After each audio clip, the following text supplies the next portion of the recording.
marble dwellers and jar of marble curious. My name is Linda and this is Jar of Marbles. I am so glad that you're here.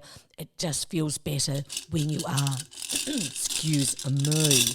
Well, this week I was thinking about a movie that I had seen some years ago, and it really made quite an impact, and I thought just around about it's got to do with walls. So it's like, hello, wall, and when the wall is the only one listening. Have you seen the movie called Shirley Valentine?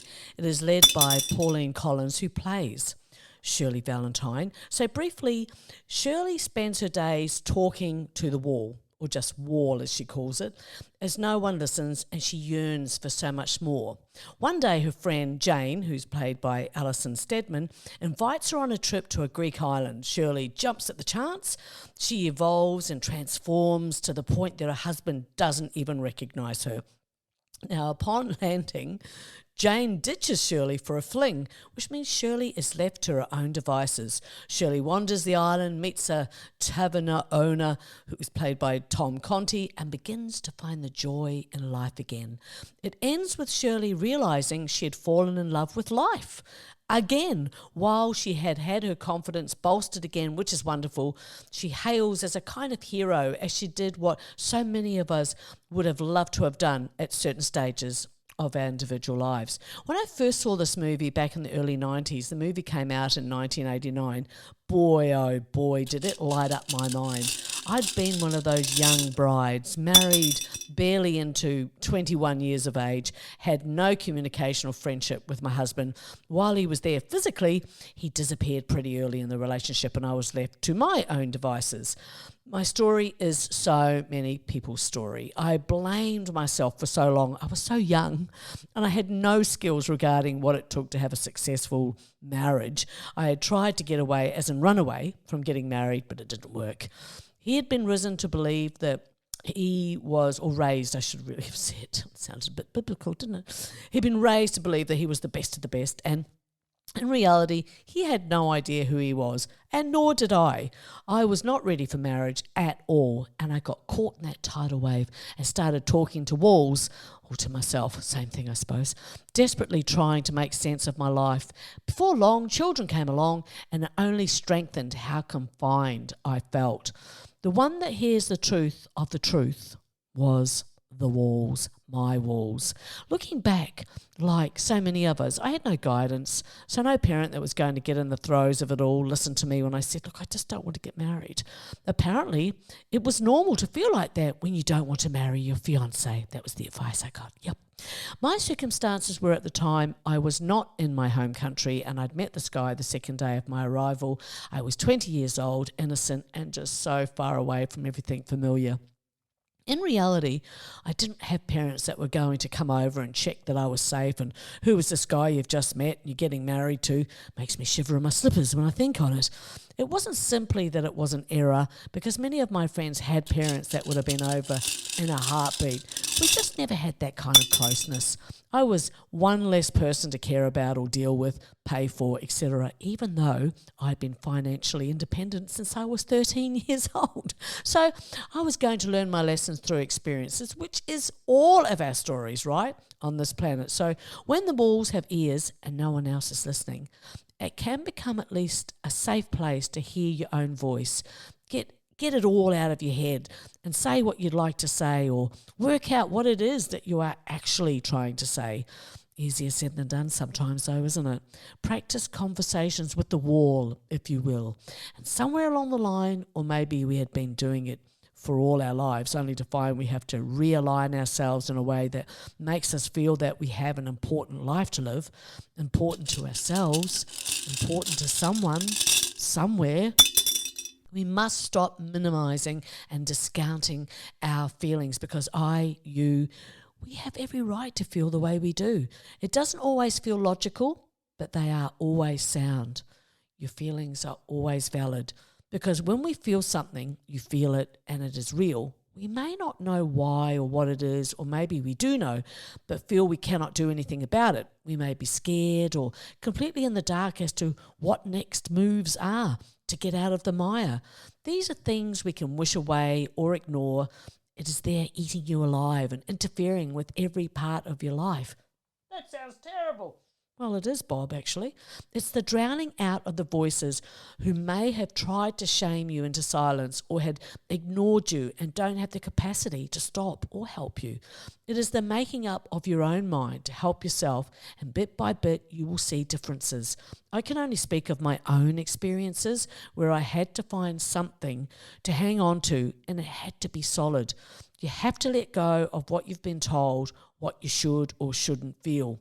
Because despite what you may believe, you don't need anyone's approval to feel what you feel. That was a great day when I really owned that one. It turns out we always want validation from a person who can never give it to us. Isn't that right? And it took years for me to wake up to that fact and that it just wasn't coming ever. And there is good news.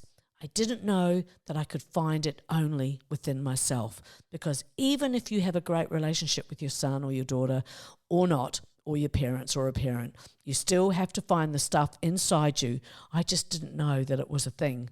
For the longest time, I wanted validation from my parents, who have just never given a toss, will never give to us. So make yourself the boss of you. You have to make peace with you and be your own good friend. It feels so liberating, and I highly recommend. Oh, thank you. Thank you. No, truly, no, thank you. We are all at different stages in our lives and have had different experiences. So this is certainly not one size fits all. This is just a mud map out to next steps. On a bad day, steps out. Feels like a miracle, finding your way out. Your feelings are inherently true, and you're right to feel the way you do. Like all things, though, we must make sure we don't stay in any one emotion for too long, because we can mistake it as our personality. And in the end, it's just a bad habit, thinking thoughts that don't serve us or empower us. So, being your own friend means that you are convincing yourself of things that are just not true. Check your program. Is it true? Or is it habitual thinking? That stuff can be so yuck, so it must leave today. You'll learn and you get older. And for those who are older, I know I'm preaching to the choir here, but for those who aren't there yet, you'll learn as you live a bit longer that there are a few people who are actually interested in what you're interested in and in you. And while we're at it, the handful that do care are absolute treasures. Hold them close. They are your people or person. I have found that life can be solitary and hard, and to know that we all will go through it, that is why it's really important to look out for yourself, very much so. When I saw the movie Shirley Valentine, it tapped on so much of where I was at that stage of my life. It is so touching and surprising and talks to us all in some way. I never forgot watching it. I found it an interesting and profound movie. I hope if you haven't seen it that you will watch it. During the pandemic, I started writing my second book, and I called it Mud Maps for Cool Women. Oh, Mud Maps for Cool Women. That's right, Bob. And so I'm going to use excerpts from it regarding mud maps. So to me, mud maps conjure up approximate steps, a rough guide out of something that's just, yuck. So it's like a map but made of mud. Yeah, that's what it isn't, Bob. What? Let's go, Bob. Keep up. We could spend all day describing the various places we can and do find ourselves in our lives, right? And at these times, we need to feel we have some kind of direction. We humans fare very well with direction. I love knowing I have an idea of where I'm going in my life, and I fit into the scheme of all of it, that I, fit in to it somehow.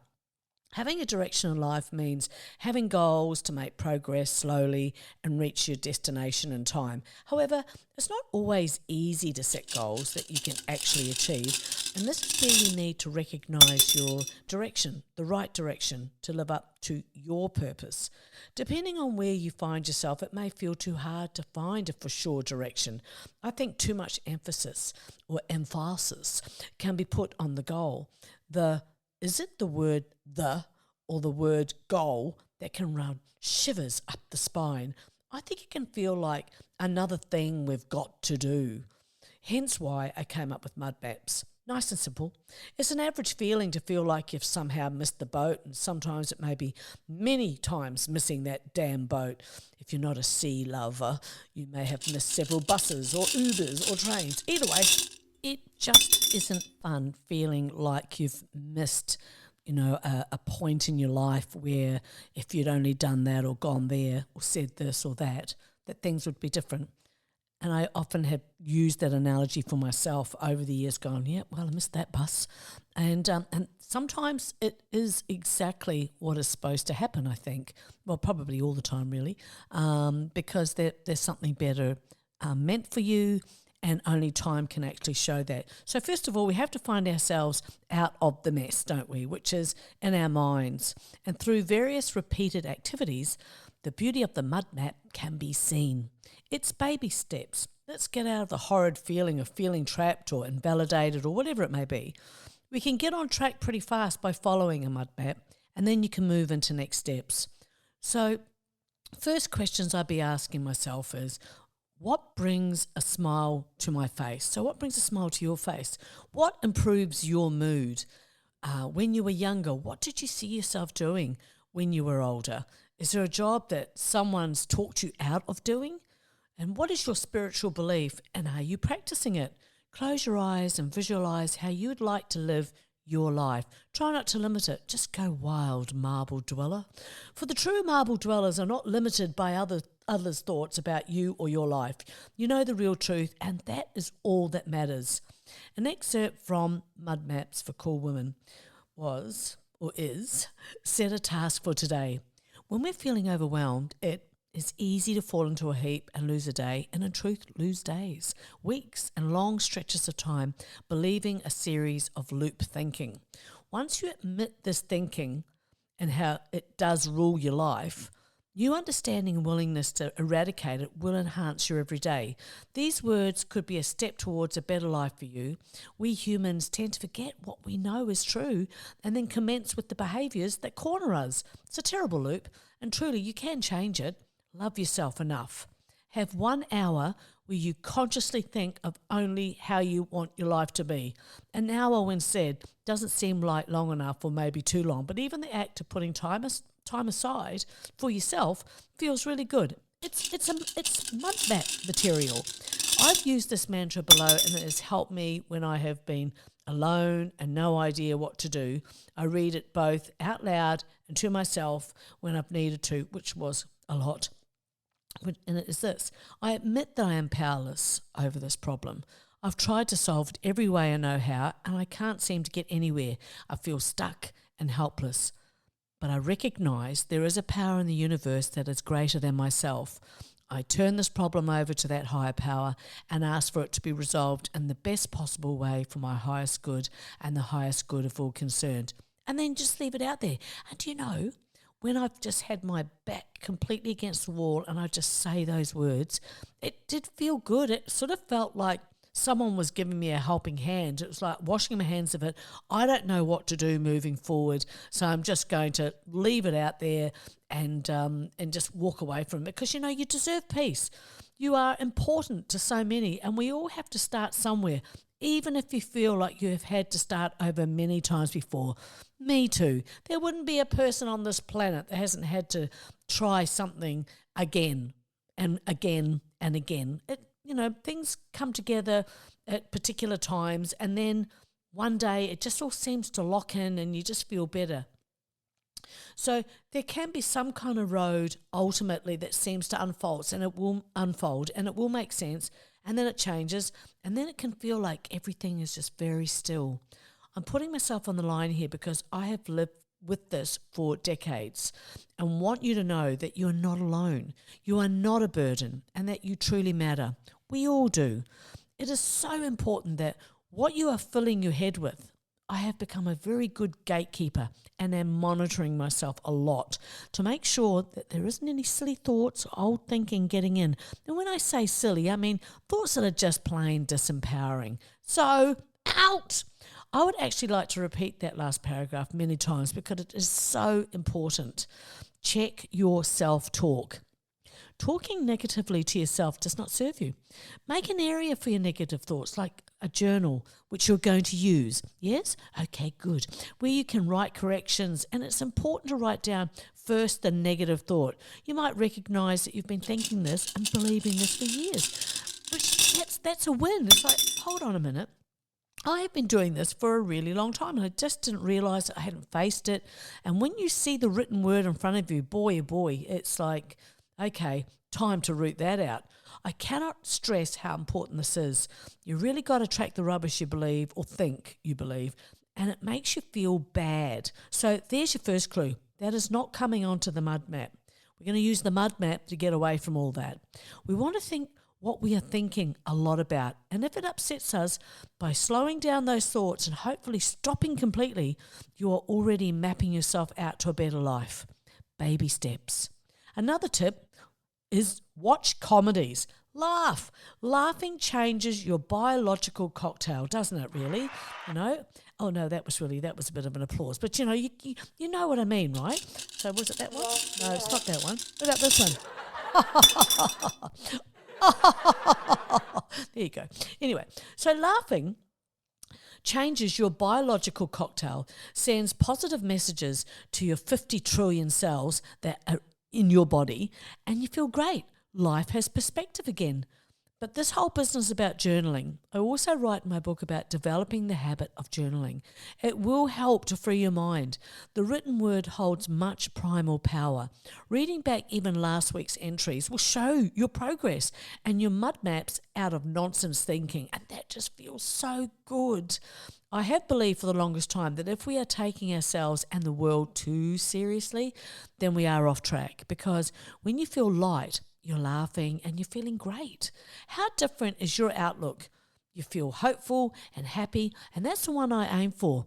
The thing about this is when I get hit with a challenge, as I did yesterday, it did seem quite hopeless. But straight away, I put my arms straight past my head above me. I started rolling my hands around each other, and I was thinking about showering myself and the situation with love, and a great outcome would be had. The point for me, more than anything, is my go-to is now going for higher ground. Not, oh, wasn't that terrible? Look, I'm not saying for 1 minute if you put your hands above your head and turn your hands around each other that, you know, magical things are going to happen. But I just interrupted my thinking by doing an action and also thinking really good thoughts in my mind, and I felt better immediately. Now, if all that is achieved is a lighter feeling and sensation to the body and the mind, then I'm going to be better placed to make sound decisions as opposed to shooting from the hip. Yeah, go me and go you. See, that's right. See, the applause is right. Thank you very much. Thank you. No, really, thank you. Anyway, what about me? Go you, Bob. Yeah, go me. Research has proven that your health is connected to managing stress and lifestyle. And when you're stressed, it turns off your immune system.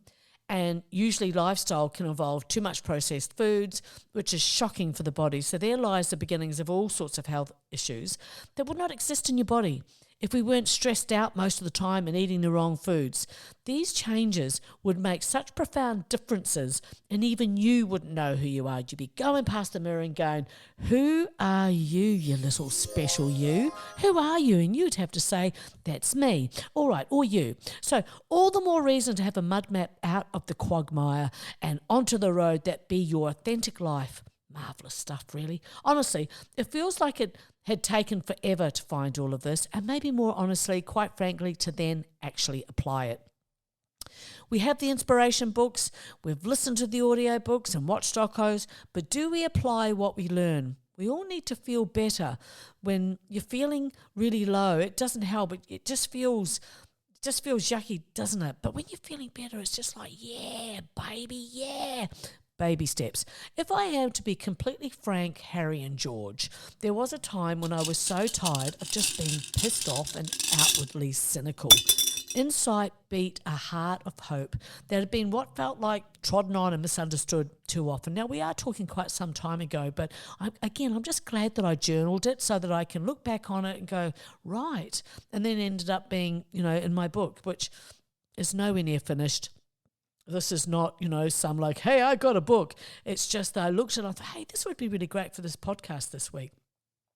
And we're not talking physics here, just day-to-day content that people who are doctors, so-called trusted friends, family, and other unlikelies who went out of their way, it seemed, to upend me any way they could. Not that I took it personally at first. It did take some time to recognise the pattern and the misogynistic crap that just got predictable and on the verge of what one can expect. So sucking up became a big no, sucking it up. Rather, I should say.